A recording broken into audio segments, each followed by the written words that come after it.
তো define critical region. A critical region or critical section is the part of a program where shared resources such as shared memory or variables are accessed or modified. Only one process should be allowed to execute this part at a time. হ্যাঁ, তো এখন এখানে কথা হচ্ছে, আমি যে বললাম যে একটা প্রসেস যদি ক্রিটিক্যাল রিজিয়নে একবার চলে যায় তখন অন্য প্রসেসকে ওয়ার্ড ঢুকতে দেয় না, মানে অন্য প্রসেসকে তখন রান হতে দেয় না, বা অন্য প্রসেস বুঝে নেয় যে একজন ক্রিটিক্যাল রিজিয়নে আছে, আমার যাওয়া যাবে না। কারণ কি? কারণ এই যে only one process should be allowed to execute this part at a time. Critical রিজিয়নের কন্ডিশন এইটা যে ও একটা প্রসেস আসার পর আর কাউকে আসতে দিবে না।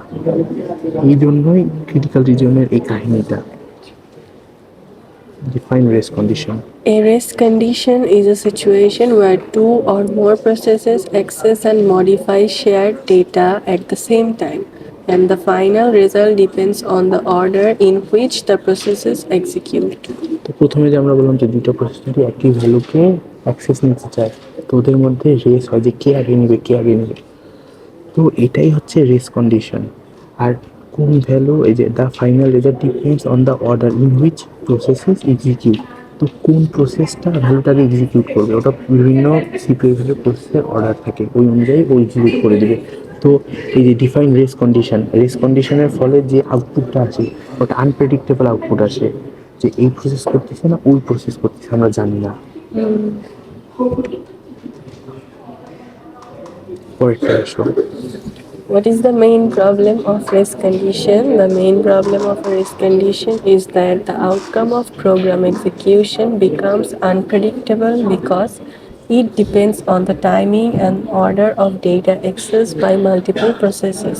আমি এখন এটা বললাম যে রেস কন্ডিশনের ফলে যে আউটপুটটা আসে ওটা আনপ্রেডিক্টেবল হয়ে যায়, যে কোনটা কখন ধরো আমার কাছে প্রসেস দুইটা না 2000 প্রসেস আছে, কি কখন কোন ভ্যালু কীভাবে আপডেট করতেছে এটা যদি কোনো সিস্টেমের মধ্যে না থাকে, এক একজন এক একভাবে ভ্যালু আপডেট করবে। তো এইটাই হচ্ছে রেস কন্ডিশনের problem. What is the problem of critical region? The problem of the critical region arises when multiple processes try to execute the same critical section simultaneously, which can lead to race conditions, data inconsistency, and incorrect results. আচ্ছা দেখো তো এটা বুঝছো নাকি কথাটা, একটু চিন্তা করে দেখো।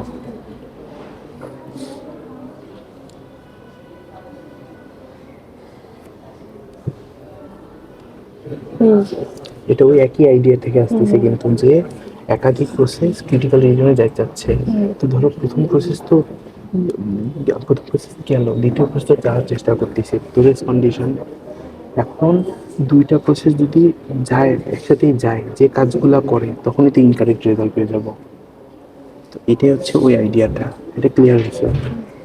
তো এখন দেখো স্যার একটা এরকম কোশ্চেন দিবে, আমার একটা কোশ্চেন দিবে, আমাদের লেকচার স্লাইডেও আছে।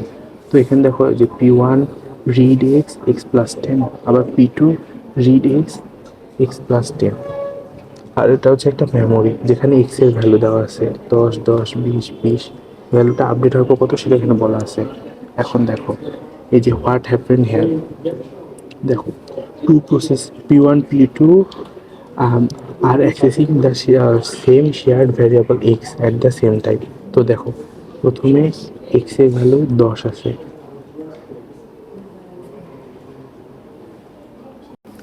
তো দেখো প্রথমে এক্স এর ভ্যালু কত দেওয়া আছে, এক্স ইকুয়াল 10। তো স্টেপ ওয়ানে দেখো এই যে এই ছবিটা দেখো, P1 প্রসেস কী করলো, এক্সকে রিড করলো এবং এক্স এর মান 10 বাড়াই দিবে। দেখো P1 gets x, P2 at a time x পাইলো। দেখো এই যে P2 অ্যাট এ টাইম এক্সকে রিড করলো, এও এক্স এর মান 10 বাড়াই দিবে। এখন তো স্টেপে দেখো প্রথমে P1 কী করলো, এক্সকে রিড করলো, P2 রিড করলো।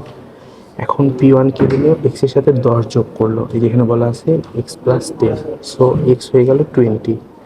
এখন P2 কী করলো, P2 কিন্তু এই সেম কাজই করলো, ও এক্সকে রিড করার পর এক্স এর সাথে 10 যোগ করে দিল, এক্স কিন্তু 20 হয়ে গেল। বুঝছো যে দুইজনেই সেম কাজ করলো। এখন দেখো আমার এক্সপেক্টেড রেজাল্ট কী হবে, এক্স ইকুয়াল 20, যেহেতু দুইজনে এক্সকে 20 করলো, কিন্তু অরিজিনালি কী হওয়া উচিত ছিল যে প্রসেস ওয়ান প্রথমে এক্সকে 10 বাড়াই দিল, এক্স হলো 20 এবং প্রসেস টু আরও 10 বাড়াই দিবে, এক্স অ্যান্সার হওয়া উচিত ছিল টোটাল 30। যে এ প্রথমে ধরো এক্সকে 10 বাড়াই দিল, এখানে 20 আসলো, আবার এই কী করলো, এই ওই 20-কে রিড করতো, রিড করে আরও 10 বাড়ায় দিত। তো এখানে 30 হওয়া উচিত ছিল, কিন্তু দুইজন যেহেতু সেম ভ্যালুকে আপডেট করছে, আমার অ্যান্সার কত আসবে? দুই পাশেই 20। হ্যাঁ,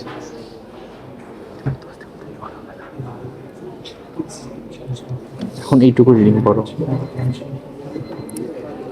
This happened because both processes read the old value of x before either finished updating it. This is a race condition caused by simultaneous access to shared data without synchronization. To stop the race condition, B নাম্বারটা একটু পরে। এখন বুঝলা যে আমরা আগে race কন্ডিশনটা কেন করলাম? এই যে একই ভ্যালু দুই প্রসেস কাজ করতে যাচ্ছে, এটা কি হচ্ছে রেস কন্ডিশন। এটা আমরা কিভাবে বুঝলাম? আগে বুঝে যাচ্ছি, এই জন্য আমরা এখানে বলছি রেস কন্ডিশন। তো আমাদের ব্যাখ্যাটা এত ছোট লিখলেও কোনো প্রবলেম নাই, কারণ আমি বুঝাই দিতে পারছি যে এইভাবে রেস কন্ডিশনটা হচ্ছে। অ্যান্সারে আমাদের এভাবেই লিখতে হবে। স্যার এটাই বলছে যে আপনাকে জিনিসটা দেখে, কোড দেখে বা কোশ্চেনের ছবি থেকে বুঝতে হবে যে এখানে কী হচ্ছে। আপনি ডাইরেক্ট বুঝিয়ে দিবেন, সিমুলেশনটা দেখাবেন, আর যদি না দেখা যান ব্যাখ্যা লিখে দিবেন যে আমার কাজটা কী হচ্ছে, প্রবলেমটা কী। উল্টাপাল্টা কিছু লেখা যাবে না। এটা হচ্ছে মেইন আইডিয়া। এখন দেখো 2 নাম্বার কোশ্চেনে কি বলছে? What can be the solution. এই নাম্বারে কি হচ্ছে?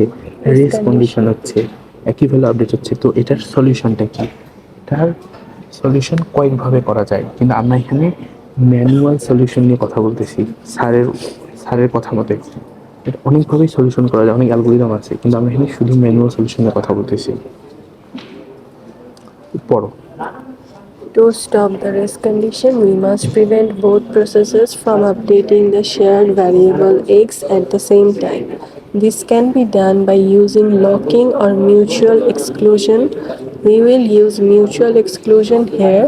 Mutual exclusion ensures that only one process can access a shared variable at a time. Explanation: when process P1 starts using the shared variable x, it locks x. আচ্ছা, এটা আমি একটু বলি।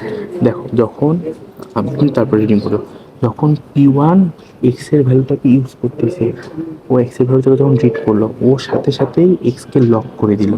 ও এক্সকে লক করার কারণে P2 প্রসেস এক্সকে আর access করতে পারছে না।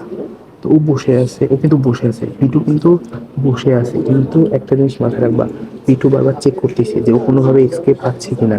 পাচ্ছে না, কারণ এক্স লক হয়ে আছে, কিন্তু P2 কিন্তু বারবার চেক করতেই থাকে। এখন দেখো, while x is locked, এই যে P2 is not allowed to access or modify x, যেহেতু x lock, তো ও x কে আর মডিফাই করতে পারছে না। যখন P1 এর কাজ ফিনিশ হয়ে যাবে, ওর যতটুকু আপডেট করার ইনস্ট্রাকশন দেওয়া আছে, x ইকুয়াল x+10 ছিল, মানে ও যখন P1 কে 20 করে দিল, ও কাজ শেষ হওয়ার সাথে এক্সকে আনলক করে দিবে। যখন এক্সকে আনলক করে দিবে, P2 প্রসেস কিন্তু চেক করতেছে যে এক্স কি আনলক।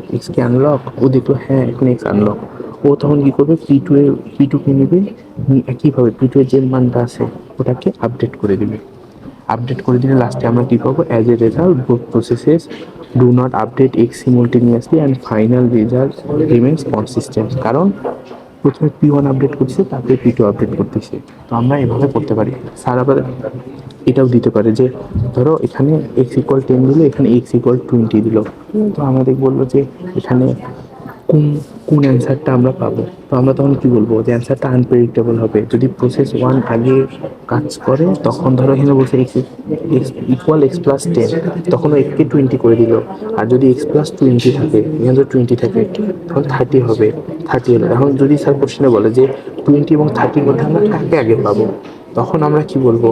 যে স্যার এই যে উপরে যেটা পড়লাম আমরা, এই যে রেস কন্ডিশন হচ্ছে না এখানে, এই দেখো, প্রোগ্রাম এক্সিকিউশন বিকামস আনপ্রেডিক্টেবল। তো আমাদের রেজাল্টটা আনপ্রেডিক্টেবল। কোনো কারণে আমরা 20ও পাইতে পারি, 30ও পাইতে পারি, এটা প্রসেসের অর্ডারের উপর নির্ভর করবে।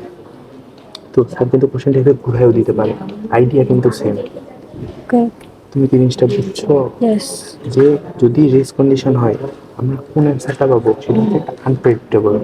যদি ওই পিসিতে কোনো কারণে ও ধরে নেয় যে P1 আগে এক্সিকিউট হওয়ার কথা, P2 পরে, তখন ও 20 আগে এক্সিকিউট করবে, তারপরে 30 কাজ করবে।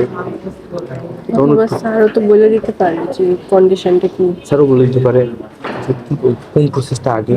তো এই ক্ষেত্রে স্যার অর্ডারিং বলবে না, অর্ডারিং বলতে তুমি ভুল করবে না। আর তুমি যাতে ভুল করো ওই রকম ভাবে এইভাবে ঘুরাই দিবে, যে বলবে যে আপনি বলেন যে এখানে অ্যান্সারটা আমরা কত পাবো। কেউ হয়তো বলবে যে P2 হচ্ছে পরে হয়েছে P2 এর জন্য 30, কিন্তু তখন অ্যান্সারটা ভুল, কারণ এখানে 30 আসবে তুমি শিওর বলতে পারছো না। তোমার পিসে 30 আসতে পারে, আমার পিসে 20 আসতে পারে, এটা আনপ্রেডিক্টেবল। তো এটা অ্যান্সার বুঝতে পারছো। তো এই যে এই কোশ্চেনগুলো, এটা স্যারের ইয়াতে লেখা ছিল কোশ্চেনটার অ্যান্সার, তো আমি ভাবছিলাম যে এটা একটু ইম্পর্টেন্ট, তুমি চলো রিডিং করতে পারো। Why race condition happens at instruction level, operations on a shared variable are not executed as a single instruction. They are broken into multiple assembly level instructions such as load value from memory into register, modify the value in register, store the value back to memory. If a context switch happens between these instructions, another process may access the same memory location. This causes incorrect updates and leads to a race condition. এখন দেখো এখানে একটা idea আছে, এই লাইনটা আরেকবার পড়ো। If a context switch happens between these instructions, another process may access the same memory location. This causes incorrect updates and leads to a race condition. তো এখন স্যার যদি বলে দুইটা প্রসেসের মধ্যে কন্টেক্সট সুইচিং হচ্ছে, তখন ওখানে রেস কন্ডিশন অবশ্যই হবে। এটা কিন্তু একটা খুব ভালো আইডিয়া। স্যার আমাদের তোমার অ্যান্সারটায় স্যার তো বলছিল যে আপনাকে আমি এখানে রেস কন্ডিশন, আপনি কন্টেক্সট সুইচিং লেখেননি কেন, এই যে কন্টেক্সট সুইচিং কটা লেখা লাগতো যে স্যার এখানে প্রসেসে কন্টেক্সট সুইচিং হচ্ছে না, ওই অ্যান্সারটা হচ্ছে না হয়তো, এটাই লিখতে হতো। তো হইলে তো স্যার বলে দিবে যে হচ্ছে কনটেক্সট সুইচ। স্যার কিচ্ছু বলে দেবে স্যার না, বলবে না তার মানে স্যার দুটো প্রসেস দিয়ে দিবে, দিয়ে দিয়ে তোমাকে বললো যে আপনি আপনার মতো লিখেন। এখন ও আচ্ছা, আমি তোমার বলবো যদি কনটেক্সট সুইচ হয় তাহলে অ্যান্সারটা এরকম হবে। হ্যাঁ দেখো এই লাইনটা আরেকবার পড়ো। দেখো if A context switch happen between this instruction, ধরো এগুলো একটা instruction, and process May access the same memory location. তো আইডিয়া তো ওইটাই, দুইটা প্রসেস যদি সেম মেমোরি লোকেশনকে অ্যাক্সেস করে তখনই তো কন্টেক্সট সুইচিং হচ্ছে। দেখো ধরো প্রসেস P1 প্রসেস P2, আমার ভ্যালু হচ্ছে এক্স এর মধ্যে দেওয়া আছে। তো দেখো প্রসেস এও একে চাচ্ছে, এও একে চাচ্ছে, ধরো এ কাজ করতেছে তারপরে কাজ শেষে এ করতেছে, অনেক সময় একই সাথে দুজন কাজ করতেছে, একই সাথে দুজন এই কাজকে আপডেট করতেছে। তো কি দেখো এও কাজ করতেছে এও কাজ করতেছে, তো আমাদের মেইন সিপিইউতে একটা স্যার বলছিল মেইন সিপিইউকে অনেক ভাগ করে এইভাবে প্রসেস আকারে ইউজ করা হয়। তো একই সিপিইউ কিন্তু এখানেও কাজ করতেছে এখানেও কাজ করতেছে, কনটেক্সট সুইচিং হচ্ছে। এই যে কন্টেক্সট সুইচিং রেস কন্ডিশন, এটা কিন্তু রিলেটেড, এই আইডিয়াটা আমাদের রিলেটেড। এখন ধরো এই যে বললো দুইটা process at a time access memory location access করার চেষ্টা করতেছে, তাহলে কি হবে, অবশ্যই কন্টেক্সট সুইচিং হবে। কন্টেক্সট সুইচিং যদি হয় তাহলে ওখানে রেস কন্ডিশন হবে। এটা একটা আইডিয়া যেটার ভিত্তিতে স্যার কোশ্চেন দিতে পারে। আমার যদি এই আইডিয়াটা থাকে তখন আমি ওটার ভিত্তিতে অ্যান্সার দিয়ে দিব, যে কুইজে যে অ্যান্সারটা আমরা প্রপার দিতে পারিনি, লুপের ভিতর ঢুকবে না, ঠিক আছে, ওখানে কন্টেক্সট সুইচিংও হবে না, আমরা এটা বলে দিইনি।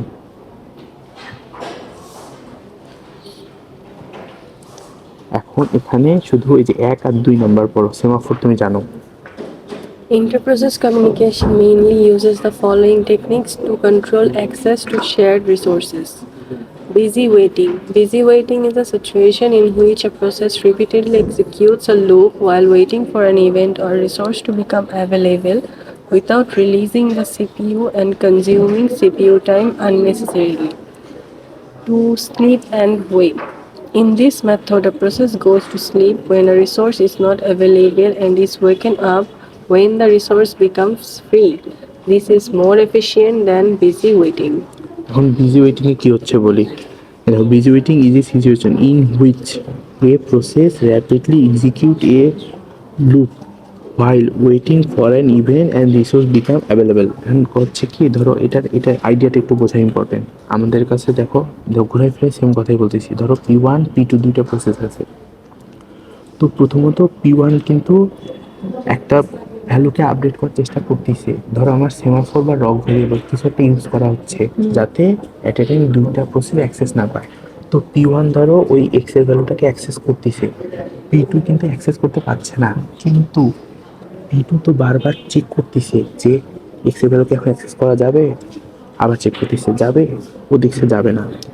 ও যখনই দেখবে যে এক্স এর ভ্যালু অ্যাক্সেস করা যাবে, ও তো তখনই অ্যাক্সেস করবে। এখন দেখো, ও যদি বারবার এক্স এর ভ্যালুটাকে চেক না করে যে অ্যাক্সেস করা যাচ্ছে কিনা, ও কিভাবে বুঝবে যে কখন ফাঁকা হবে? বুঝছো? এখন এই লাইনটা আরেকবার পড়ে দেখো। Waiting is a situation in which a process repeatedly executes a loop while waiting for an event or resource to become available without releasing the CPU and consuming CPU time unnecessarily. বুঝছো আইডিয়াটাকে? আমরা আইডিয়াকে develop করার জন্য, না, আইডিয়াটা develop করার জন্য এই জিনিসগুলো বোঝা দরকার। এখন এই যে স্লিপ অ্যান্ড ওয়েক, এখানে তেমন কিছু নাই যে দুইটা প্রসেসের মধ্যে দ্বিতীয় প্রসেস স্লিপ করে দেয়, এটা তো বুঝছোই। আর সীমাহর তো জানোই তুমি। এখন এই যে ক্রিটিক্যাল রিজিয়নের 4টা প্রবলেম স্যার ওখানে লেখা ছিল, তো এখানে বোঝার কিছু নাই, এটা এমনি পড়ে নিবা, রিডিং পড়লেই বুঝতে পারবা।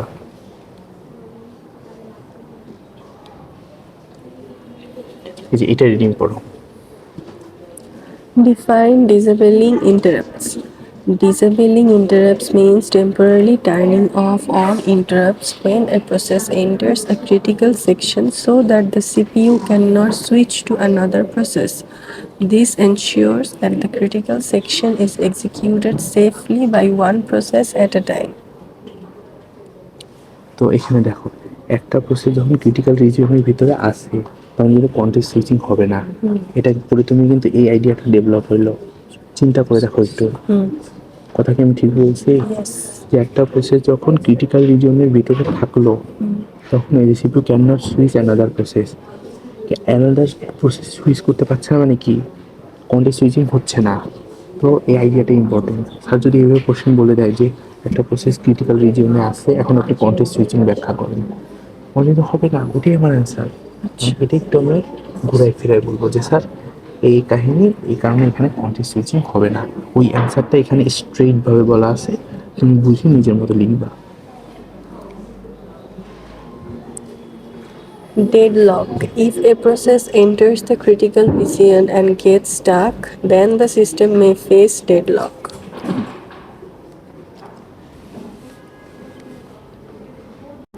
তো দেখো এইরকম একটা কোশ্চেন দিবে, এটা হচ্ছে লকের কোশ্চেন, লক ভ্যারিয়েবল। তো কোশ্চেনে এরকম কোড লেখা থাকবে, আমাদের সিমুলেশনটা বলতে হবে। তো প্রথমে আমি বলি, তারপরে এই যে নিচে অ্যান্সার লেখা আছে, আমি যেভাবে বলবো ওইভাবেই প্রায় লেখা আছে।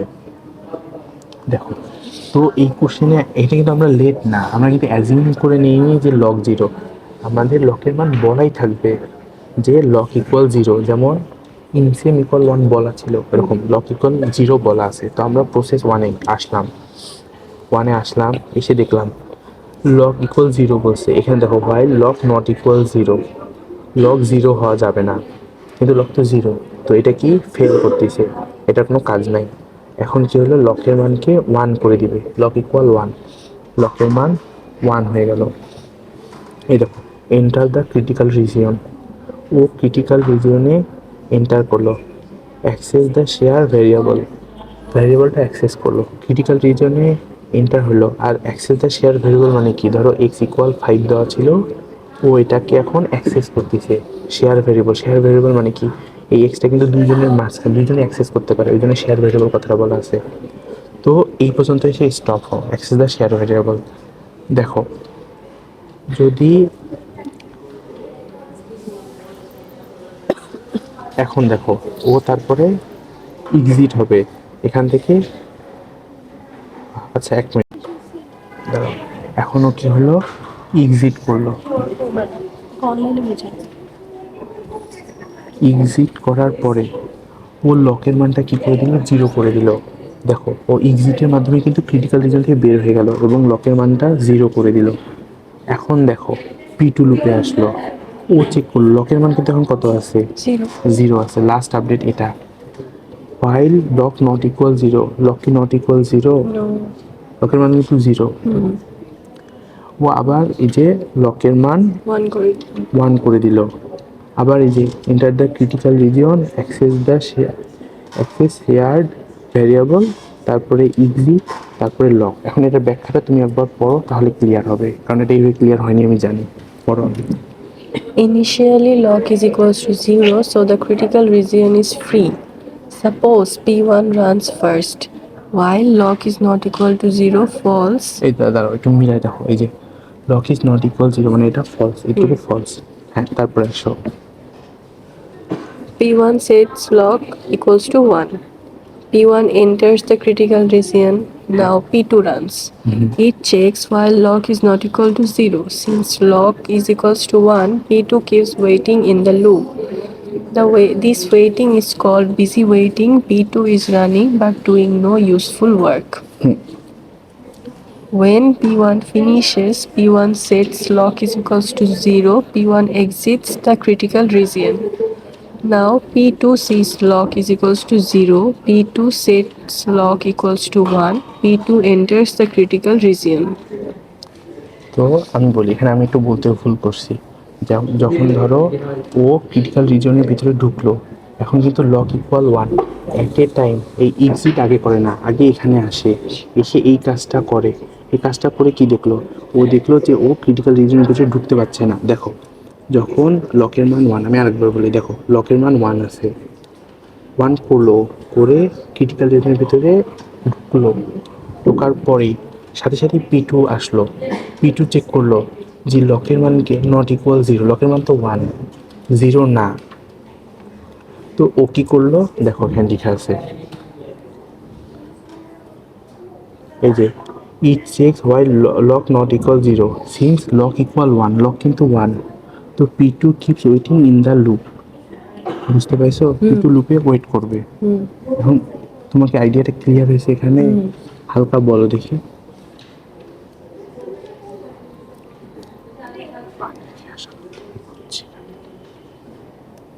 একবার বলো হালকা, ভুল করলে আমি ইনিশিয়ালি লকের ভ্যালু ছিল 0, তো P1 এ ঢুকলো, তো P1 এর প্রথম কন্ডিশন ছিল while lock is not equals to 0, but আমাদেরটা তো 0, তখন এই তো এটা লককে হচ্ছে 1 ভ্যালু, হ্যাঁ প্রথমটা ফলস হয়েছে কন্ডিশনটা, তারপরে লকের ভ্যালু করলো 1 1 করার কারণে ক্রিটিক্যাল রিজিয়নে এটা ঢুকতে পারছে, তারপর শেয়ার্ড ভ্যারিয়েবলকে অ্যাক্সেস করতে পারছে, এরপরে যাবে P2 প্রসেসে।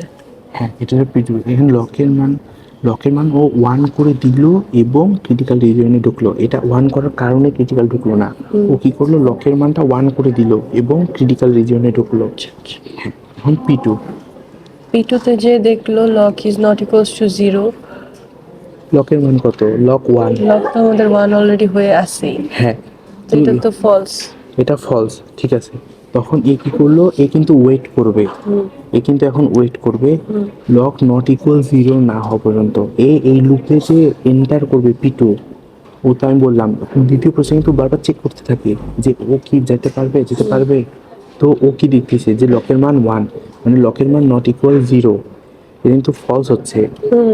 তো ও এটা চেক করতেছে বারবার, চেক করে দেখো এখানে লেখা আছে, ওই যে it checks P2, it checks while lock not equal 0 since lock equal 1, P2 keeps wait in the loop।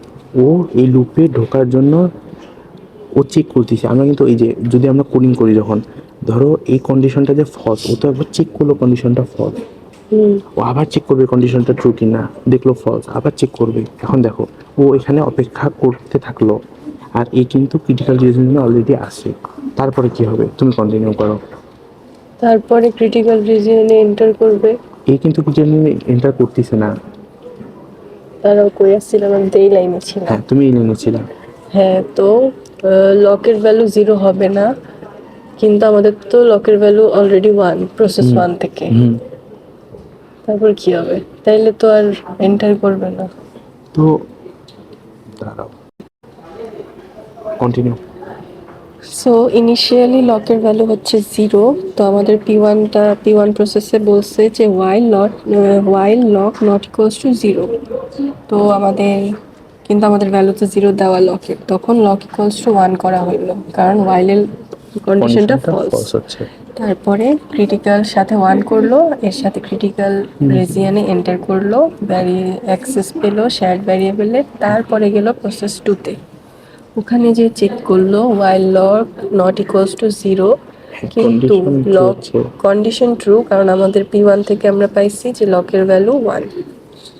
এ কিন্তু স্টিল এন্টার করতে পারবে না ক্রিটিক্যাল রিজিয়নে, কারণ P1 প্রসেস তো এখনো মানে ক্রিটিক্যাল রিজিয়ন থেকে বের হয়নি। হ্যাঁ, আর ক্রিটিক্যাল রিজনে এট এ টাইম একটাই প্রসেস থাকতে process পারে, থাকতে এটাই ওর পারবে। কন্ডিশন। এর জন্য এটা আবার ব্যাক আসলো, ব্যাক এসে P1 প্রসেসে ব্যাক এসে তারপরে এক্সিট করলো, লকের ভ্যালু হলো 0, তারপরে সেটা এক্সিট করার সময় লকের ভ্যালুকে ও 0 করে দিল। 0 করে দিল। এখন আবার কন্ডিশন চেক করলো, আবার কন্ডিশন চেক করবে P2 এর জন্য, তখন কন্ডিশন ফলস ফলস হচ্ছে, হবে এবং লকের ভ্যালু 1 1 হবে। করে দিল। তারপরে ক্রিটিক্যাল রিজিয়নে এন্টার করবে এবং বাকি কাজ করে এক্সিট করবে, লকের ভ্যালু হবে 0। এরপরে যদি কোনো প্রসেস থাকে সেটাই ও যাবে। একইভাবে সেম কাজ করবে। হ্যাঁ। তো এটাই ছিল লকের কোশ্চেনটা। এটার অ্যান্সারটা এভাবেই লিখতে হবে। এই এটা অ্যান্সারটা আমি মোটামুটি এই স্টাইলে, তোমার যে স্টাইলে বুঝলাম ওই স্টাইলে এখানে সাজাই লিখে দিছি। তুমি তুমি চাইলে এটা একবার রিডিং করতে পারো ওকে। হালকা। Initially lock is equals to 0, so the critical region is free. Suppose P1 runs first while lock not equals to 0, condition false, P1 sets lock equals to 1. P1 enters the critical region. Now P2 runs, it checks while lock is not equals to 0. Since lock is equals to 1, P2 keeps waiting in the loop. This waiting is called busy waiting. P2 is running but doing no useful work. When P1 finishes, P1 sets lock equals to 0. P1 exits the critical region. Now P2 sees lock equals to 0. P2 sets lock equals to 1. P2 enters the critical region. তো এইভাবে এই সিমুলেশনটাই sir লিখতে দিবে। এবং sir এইরকম একটা simulation কুইজে যেটা দিয়েছিলাম আমি তোমাকে আবার এক্সপ্লেন করতেছি, কিন্তু এটার অ্যান্সারটা এবং সিমুলেশনটা কীভাবে কাজ করতেছে বুঝছো? Yes. তো স্যার এইটারই কোনো একটা রেঞ্জ দিয়ে দিবে, Okay. দিয়ে বলবে যে আপনার দুইটা প্রসেস আছে, আপনি এটা এক্সপ্লেন করেন যে কাজটা কীভাবে হচ্ছে। তোমাকে অল্প কথায় এক্সপ্লেন করতে হবে যে স্যার এটা এভাবে হচ্ছে। ওই স্যার বলছে গুরু রচনা লেখা যাবে না, এটাই বলছে। এটা একটু রিডিং পড়ো। Problems of log variable solution. Log variable does not fully prevent race condition. Using a log variable reduces the probability of race condition, but it does not completely eliminate it. CPU time is wasted. The process keeps checking the log continuously, busy waiting. As a result, CPU time is wasted even though no useful work is being done. Violates critical region requirements. In the log variable solution, a process may keep waiting again and again and never get a chance to enter the critical region. হ্যাঁ, এখন এই 2 নাম্বারটা একটু important. দেখো আমরা বলতেছিলাম কি যে এই দেখো প্রসেস 1 ও কিন্তু ক্রিটিক্যাল রিজনের ভিতরে যখন এন্টার করছে, তারপরে কিন্তু প্রসেস 2 কিন্তু বারবার চেক করতেছে যে ক্রিটিক্যাল রিজনের ভিতরে কেউ আছে কি না। তো ও তো কোনো ইউজফুল কাজ করতেছে না, ও তো টাইম লস বিনা কারণেই বারবার চেক করতেছে। চেক করে ও ধরো রিসোর্স নষ্ট করতেছে, ও বারবার চেক করে যে কেউ ফাঁকা আছে কিনা, ফাঁকা আছে কিনা। তো এইভাবে ও টাইম ওয়েস্ট করতেছে, রিসোর্স নষ্ট করতেছে, টাকা নষ্ট করতেছে। এটাই হচ্ছে এই যে লগ ভেরিয়েবলের একটা সুন্দর প্রবলেম, যে লগ ভেরিয়েবল ইউজ করলে এই ভেজালটা হয়। তারপরে এই যে এইটা, তো ধরো এইরকম কাহিনীর কারণে ধরো অনেকগুলো প্রসেস আছে, এরকম অনেকক্ষণ চলতেছে চলতেছে, তো এমন কোনো কারণে হতে পারে যে কোনো একটা প্রসেস কখনো চান্সই পাইলো না যে ও ওর কাজটা এক্সিকিউট করবে। আমরা অনেক সময় ধরো অনেক কিছু ক্লিক করি, কাজ করে না। হ্যাঁ, এরকম কোনো কারণে, যদি এই কারণেই না ঠিক, কিন্তু এইরকমই কোনো একটা কারণে ওই কাজটা হয় যে আমরা ক্লিক করলাম কিন্তু ওই পোস্টটাকে ও চান্সই পাইলো না, সো ও এক্সিকিউট হতে পারছে না। এখন দেখো আমাদের স্যার মিডিয়া একটা কোশ্চেন দিয়েছিল, কোশ্চেনটা কি লক লেখা ছিল? হ্যাঁ। লক লেখা ছিল। দেখো কোশ্চেনটা এমন ছিল যে LOCK লক, ধরো ইন্ট দিলাম, ইন্ট লক ইকুয়াল 0 ছিল, 0 ছিল। তারপরে এখানে হোয়াইল দেওয়া ছিল, হোয়াইলের এখানে কন্ডিশন থাকে, হোয়াইল লুপের এটা স্টাইল। তারপরে এই ভিতরে হোয়াইলের সব জিনিস এর মধ্যে থাকে, হোয়াইলের যেখানে কিছু লাইন কিছু লাইন কিছু লাইন। তো আমাদের ধরো এখানে হোয়াইলের ভিতরে কি লেখা ছিল, আমাদের ধরো হোয়াইলের ভিতরে দেওয়া ছিল, হোয়াইলের ভিতরে লক দেওয়া ছিল, হুম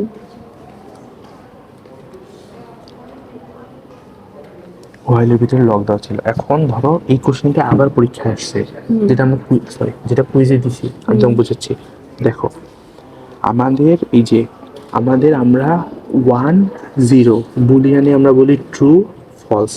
তো দেখো হোয়াইলের ভিতরের এইটা যদি ট্রু হয়, আমরা যদি ওই যে ফ্ল্যাগ করছি, মানে এমনি আইডিয়াটা তোমাকে দিচ্ছি, এই হোয়াইলের ভিতরে জিনিসটা যদি ট্রু হয় তাহলে এই লুপটা এক্সিকিউট করে, আর হোয়াইলের ভিতর যদি ফলস হয় তাহলে লুপটা এক্সিকিউট করবে না। আবার ধরো হোয়াইলের ভিতর যেটা আছে ও যদি 0 হয় লুপটা কখনোই এক্সিকিউট করবে না। আচ্ছা হোয়াইলের ভিতরে যেটা আছে যদি 1 হয় তাহলে লুপটা এক্সিকিউট করবে। এখন স্যারের কোশ্চেনে আসি। স্যারের কোশ্চেনের শুরুতে দেওয়া ছিল যে ইন্ট লক ইকুয়াল 0, তো স্যার বলে দিছিল লক ইকুয়াল 0, ঠিক আছে।